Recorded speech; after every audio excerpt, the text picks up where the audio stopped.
नमस्कार दोस्तों। चलिए आज सुनते हैं शिवानी जी की पहाड़ी रंगत लिए कहानी घंटा। हाथ में चिट आते ही देवेंद्र का सारा शरीर शून्य पड़ गया।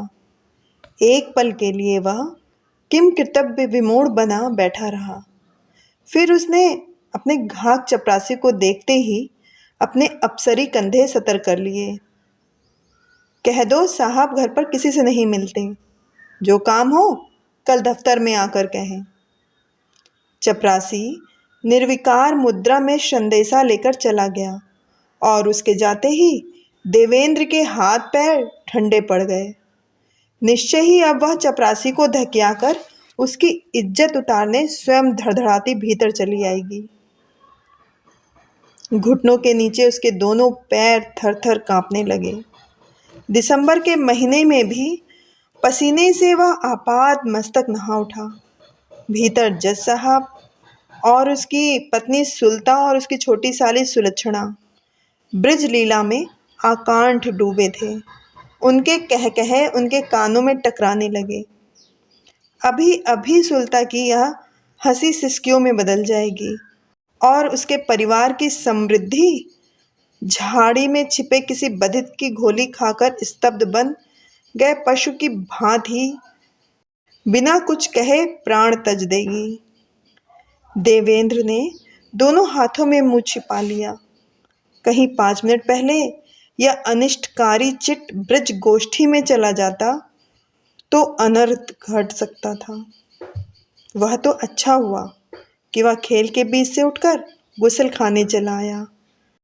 वहां से निकल रहा था कि चपरासी ने चिट थमा दी।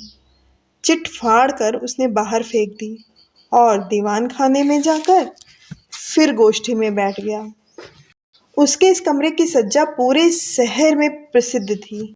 अधिकांश उच्च पदस्थ भारतीयों की भांति उसकी आधुनिका पत्नी सुलता ने भी विदेश सज्जा के कई लटकों से दीवान खाना ठांस कर रख दिया था। लटकते फ्रेंच झाड़ फानुस, जापानी पुष्प सज्जा उसका वह प्रत्येक नवीन अतिथि से पतझड़ कहकर परिचय कराती थी। कोठे वालियों की सज्जा को भी मलिन करती, जमीन पर बिछी दबदब करती दूधिया चांदनी और पति के साथ दौरे पर जाकर जीर्ण शीर्ण देवालयों से बटोरी गई खंडित मूर्तियां सब यथास्थान सजी धरी थीं। यही नहीं, एक बोतल में लगी लचीली लता से उसने आधुनिक दीवान खाने के संदर्भ सहित व्याख्या सार्थक कर दी थी। किंतु कमरे की ही भांति स्वामिनी की सज्जा भी कृत्रिम और निपट खोखली है, यह समझने वाली खूब समझती थी।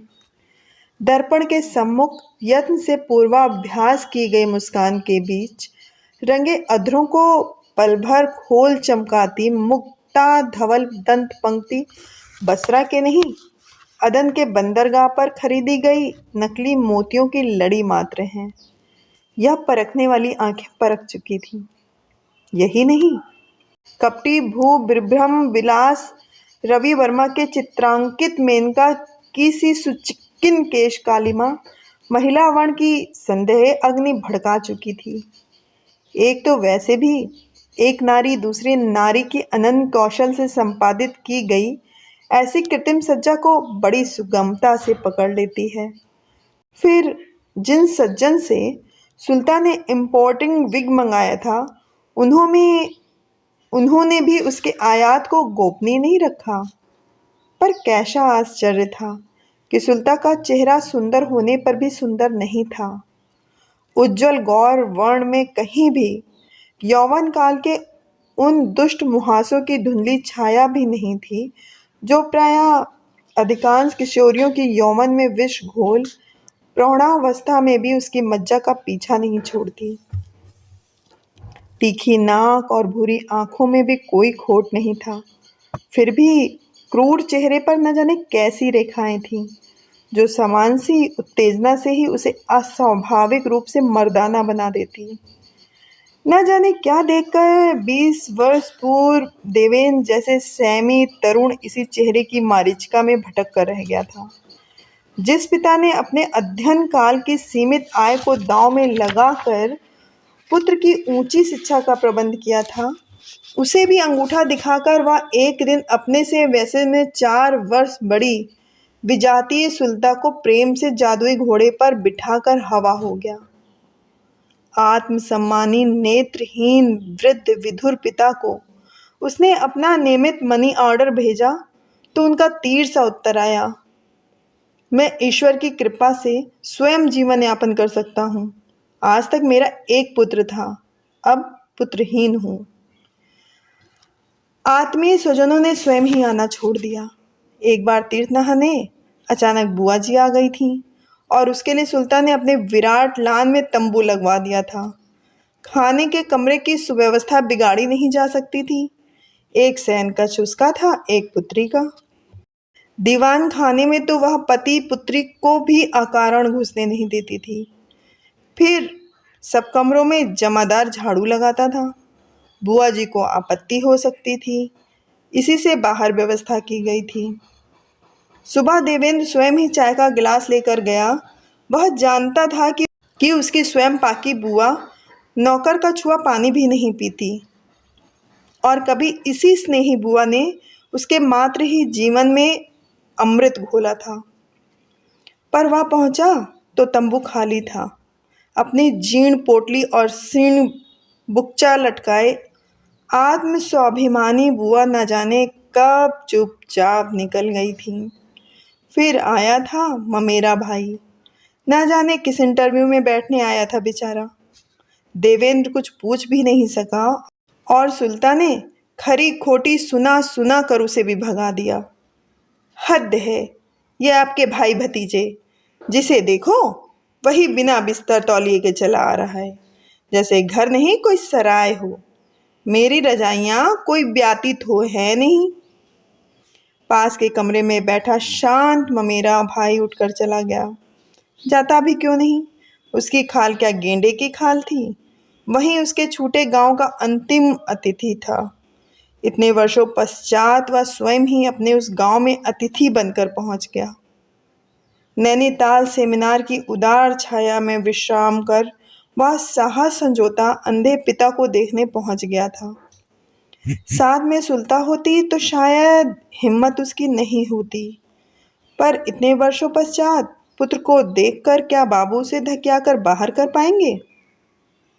अचानक ही इतने बड़े अफसर बन गए। विस्मृत पुत्र को फिर वैसा ही विनम्र दिबुआ पाकर बाबू की अंधी आंखें स्नेही आंसुओं से छलक उठीं और नेत्रहीन बधिर पिता की विवश वेदना ने पुत्र को आत्मग्लानि से दग्ध कर दिया। फटा कोट, जीर्ण रजाई और टटोल टटोल कर जलाई गई अंगीठी पर उबल रही चाय की काली केतली। उस केतली में उबलती चाय पीते यदि सुल्ता उसे देख लेती, शायद चंद्रलोक से लौटे यात्रियों के से क्वारंटीन में उसे बंदी बनाकर रख देती। बाबू अकेले सब काम कैसे कर लेते होंगे। फिर इस अवकाश प्राप्त विधुर की सहायता भी भला कौन करता होगा। बाबू ने जैसे उसके मन की बात भांप ली थी। अपनी लक्ष्मी बड़ी अच्छी लड़की है, सब कुछ कर जाती है, निश्चय ही पूर्व जन्म में मेरी लड़की रही होगी। एक लंबी सांस खींचकर बाबूजी चुप रह गए और भूली बिसरी अनेक स्मृतियों ने एक साथ आकर उसके कंधे पर हाथ रख दिए। गोरी लंबी लंबोतर चेहरे और लंबी बौरनियों वाली लक्ष्मी उसके छुट्टियों में गांव आने का समाचार पाते ही ना जाने किन दुर्गम पगडंडियों को फांदती ननिहाल से चली आती और वह उसे देखते ही बाहों में पकड़कर उछाल देता। कितनी हल्की थी लड़की, जैसे कागज का फूल। हाथ उतारिए उतारिए देबुदा, मैं गिर पड़ूंगी। और फिर एक दिन मजली मौसी उसी का रिश्ता लेकर आ गई। कहती क्या हो मौसी, वह जोर से हंस पड़ा था। उसे तो अभी नाक पोंछने का भी सहूर नहीं है, एकदम ही बच्ची है। मूर्ख मौसी के शब्द वह आज भी नहीं भूला था। पहाड़ी खुबानी पकने और पहाड़ की लड़की बड़े होने में समय नहीं लगता। अनाथ लड़की है, तुम्हारे घर का कुटा पिसा खाएगी तो 2 दिन में ही देही भर जाएगी। स्वयं देबू ने बड़ी बेरुखी से वह बेमेल रिश्ता फेर दिया था, पर आज तेल की कुप्पी के धीमे प्रकाश में उसे देखकर वह आंखें नहीं फेर सका। क्या इस दीर्घ 20 वर्षों में वह घिस पिस कर 12 वर्ष की ही रह गई थी? बाबू ने ही उसे बताया कि उसने रिश्ता फेर दिया तो लक्ष्मी के मामा ने अनाथ भांजी को टीवी के मरीज दुहेजू रुद्रदत्त को सौंप दिया। तीसरे ही महीने 14 बरस की विधवा लक्ष्मी फिर ननिहाल लौट आई। बाबू ने ही जोर जबरदस्ती कर उसे अपने मिडिल स्कूल में पढ़ने बिठा दिया। आज वह यहीं अध्यापिका है। न जाने किसने उसे स्कूल में ही देबूदा के घर आने का समाचार दिया और वह भागती चली आई थी। सफ़ेद काली किनारी की इकलाई का पल्ला सुकुमार ग्रीवा को शालीन कफनी में लपेटता, उस इकहरी तन्वी को गंभीर की लक्ष्मण रेखा में बांध छिड़कट के क्षितिज पर सिमट आया था। नित्य सुलता की नाभिदर्शना साड़ी और वे कंचुकी को देखने की अभ्यस्त देबू की आंखें ठंडा गईं। बहुत दिनों से शुष्क मरुभूमि के तरवर विहीन भीहड़ में भटक रहे क्लांत पथिक को जैसे वटवृक्ष की पौड़ छाया ने बांध लिया। चलिए देबूदा, आज इतने सालों में आपको अपने गांव की याद तो आई? उसने हंसकर कहा। यह तो भूखा होगा बेटी, तू चटपट कुछ बना डाल, बाबू ने उसे टोक दिया। आप चिंता ना करें, मैं चुटकियों में खाना बना लूँगी बाबू। हाथ पैर धोवा पटला खींचकर बैठ गई और फिर तो उसकी फुर्ती देखकर वह दंग रह गया। औसन अंगीठी में मुट्ठी भर कोयले डाल उसने दुबले पतले हाथों से पंखा हिला डुलाकर आतिशबाजी के अनार की सी फुलझड़ियाँ छोड़ दी थीं। फिर न जाने किस आदृश आले से पीली ककड़ी खींची, कहाँ से राई में थी जीरा निकाला और न मालूम किस जादुई पत रोटे में से दही निकालकर वह रायता बनाकर रख दिया, जिसमें कभी देबू के प्राण बसते थे।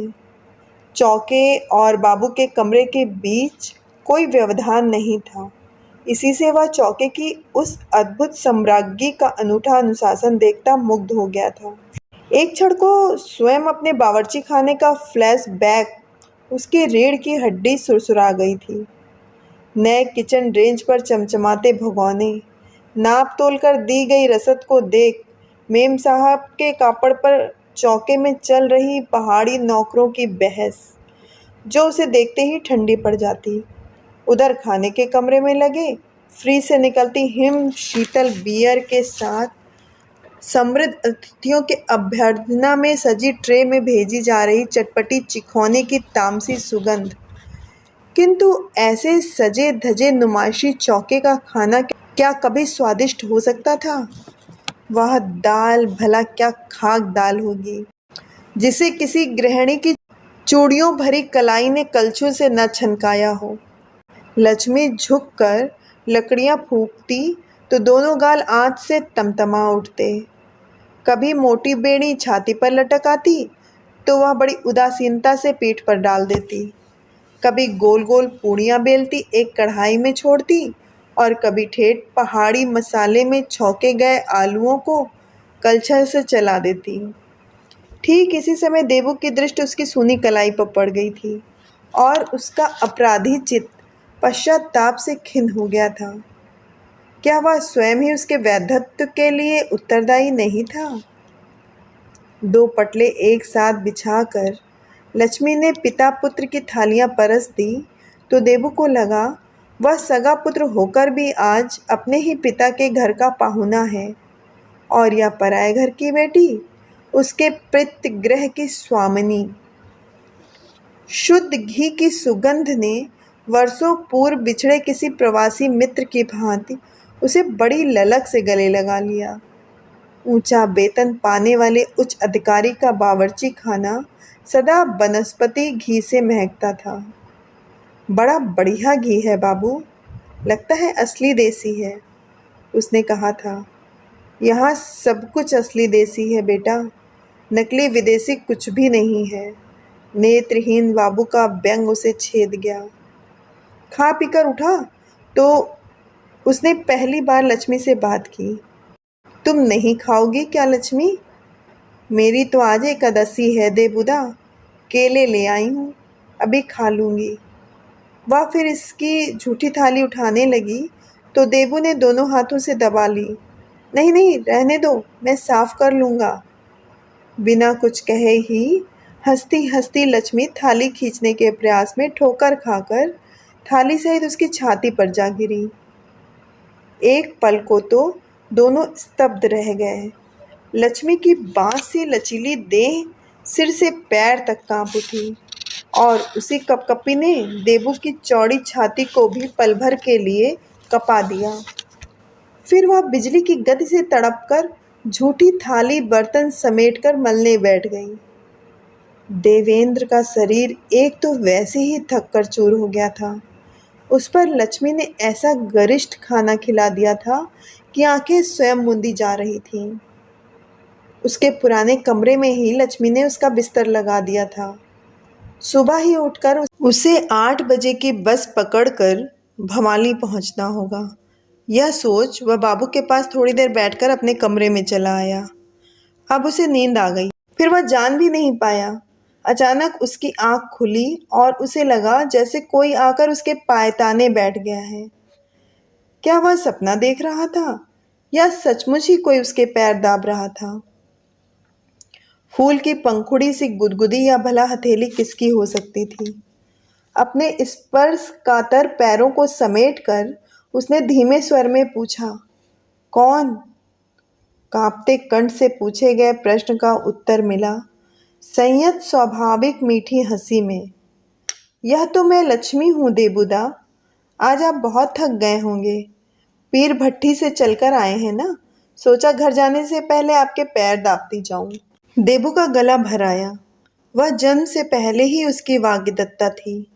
उसकी माँ ने ही तो लक्ष्मी की माँ से सुना, उसके जन्म से पहले ही उसे मांग लिया था। ऐसी अपूर्व सुंदरी की पुत्री भी निश्चय ही सुंदरी होगी।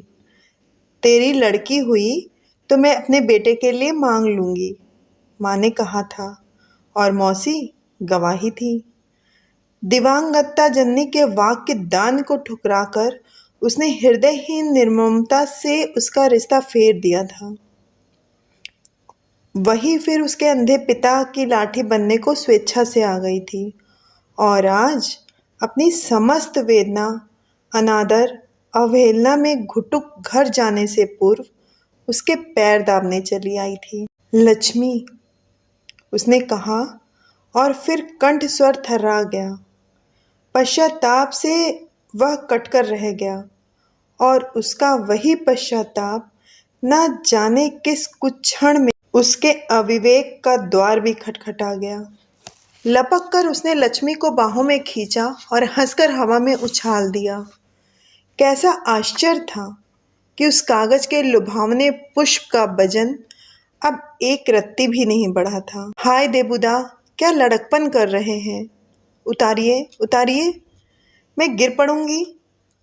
पर वह नहीं गिरी।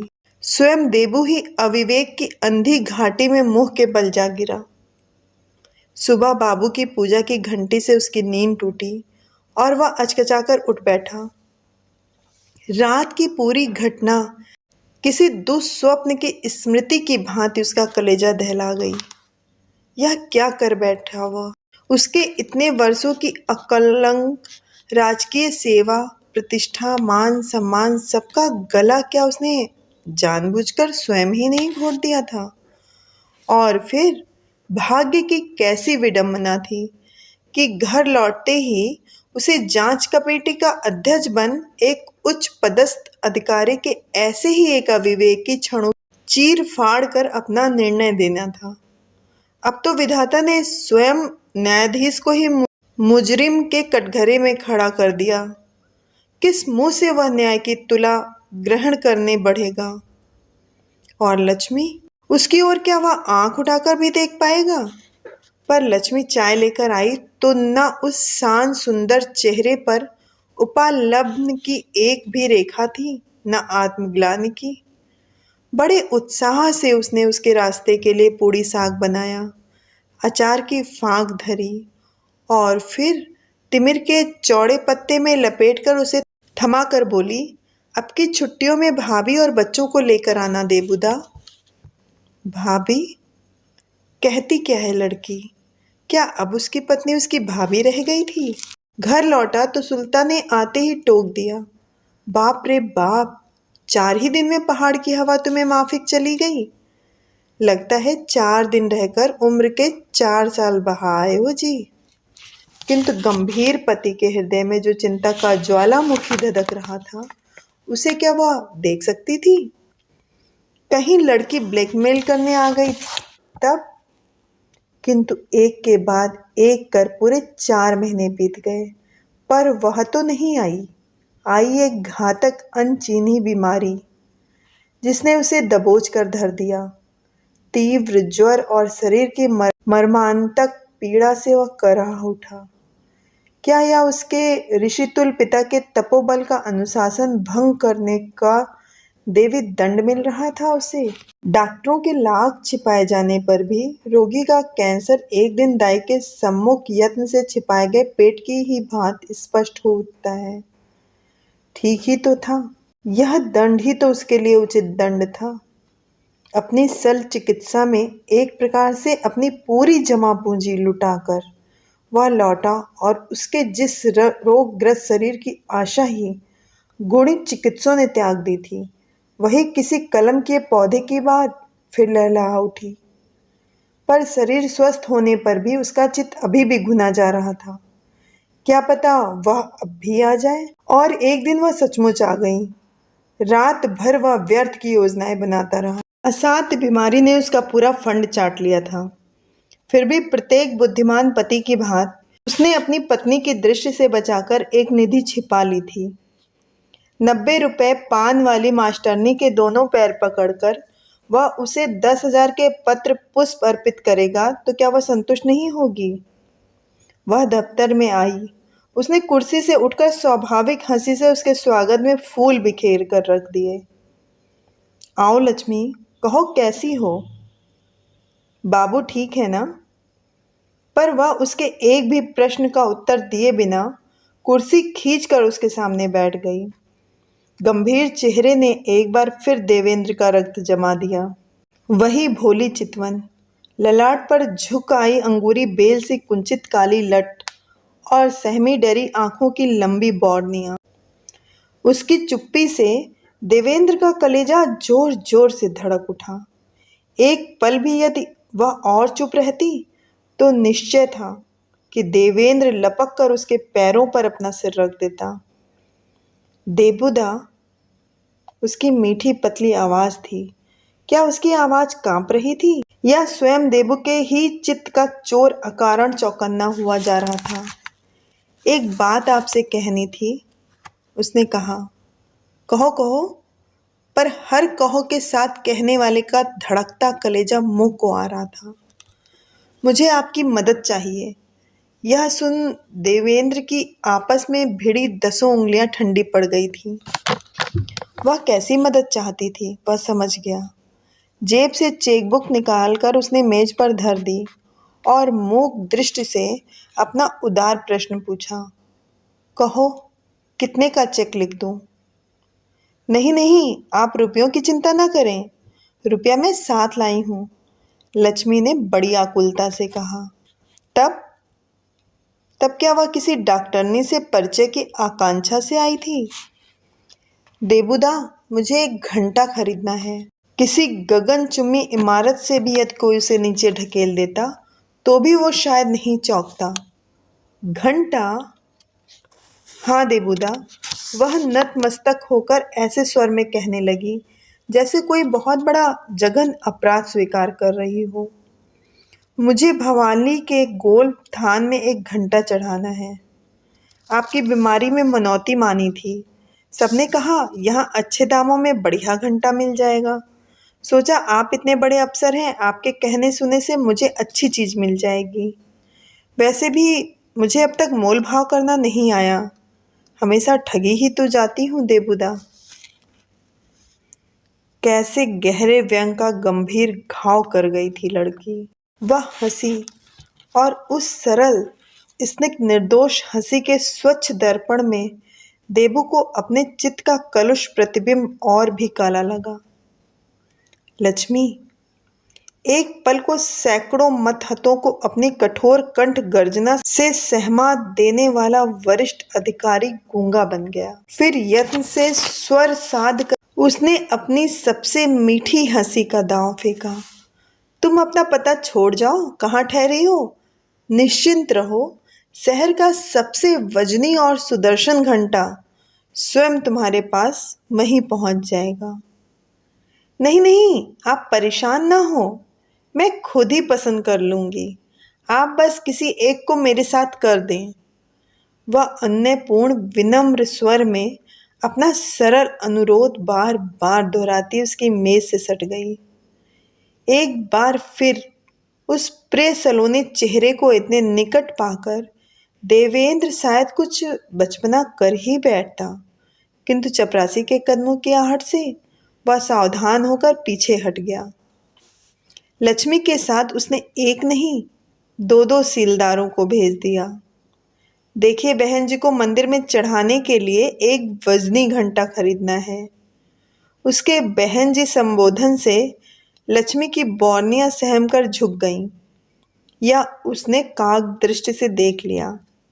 देखिए, बढ़िया चीज हो और दाम वाजिब हो, समझे? उसने फिर अपने अफसर का चोला ओढ़ लिया। समझते भला क्यों नहीं? कलयुगी ताबेदार तो प्रभु के ऐसे आदेश माँ के गर्भ से ही समझ कर आते हैं। चलते चलते लक्ष्मी ने कृतज्ञता से डबडबाई आंखों से देबू को देखा तो उसे लगा उसने नकुचिया ताल के 9 कोने एक साथ देख लिए हैं। उस ताल के 9 कोने एक साथ देखने पर भला आज तक कोई जीवित रहा है?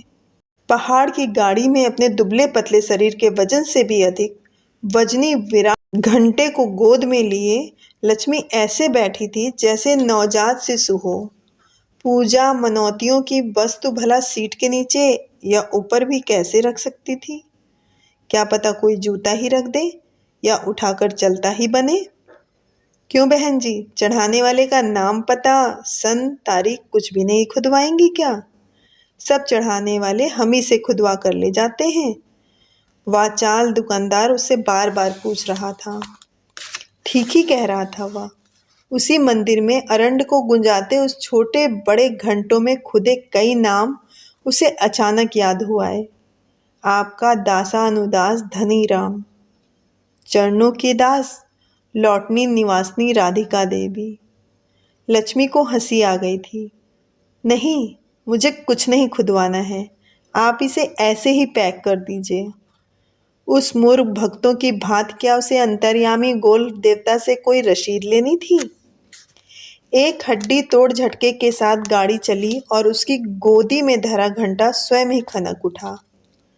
शह यात्रियों ने उसे कौतूहल पूर्ण दृष्टि से देखा तो वह पीठ फेरकर खुली खिड़की से बाहर देखने लगी। स्टेशन छूट रहा था। मन न जाने क्यों भर आया। पता नहीं कैसी होगी देबुदा की पत्नी। निश्चय ही खूब सुंदर होगी, खूब सुखी होंगे देबुदा। पर फिर भी वह रक्तहीन प्राणधिक चेहरा ऐसा बुझा बुझा क्यों लग रहा था? उसने आंखें बंद कर उस वेदनातुर रक्तहीन चेहरे की स्मृति को अपनी लंबी लंबी बौरनियों में मूंदने की चेष्टा की तो लगा देबुदा उसे फिर से हवा में उछालने लगे हैं और वह चीख रही है, उतारिए उतारिए देबुदा, हाय मैं गिर पड़ूंगी। हृदय में उमड़ती वेदना का यत्न से बांधा गया बांध सहसा टूटकर बिखर गया। आंसू की बूंदें गोदी के घंटे को टप टप टप भिगोती।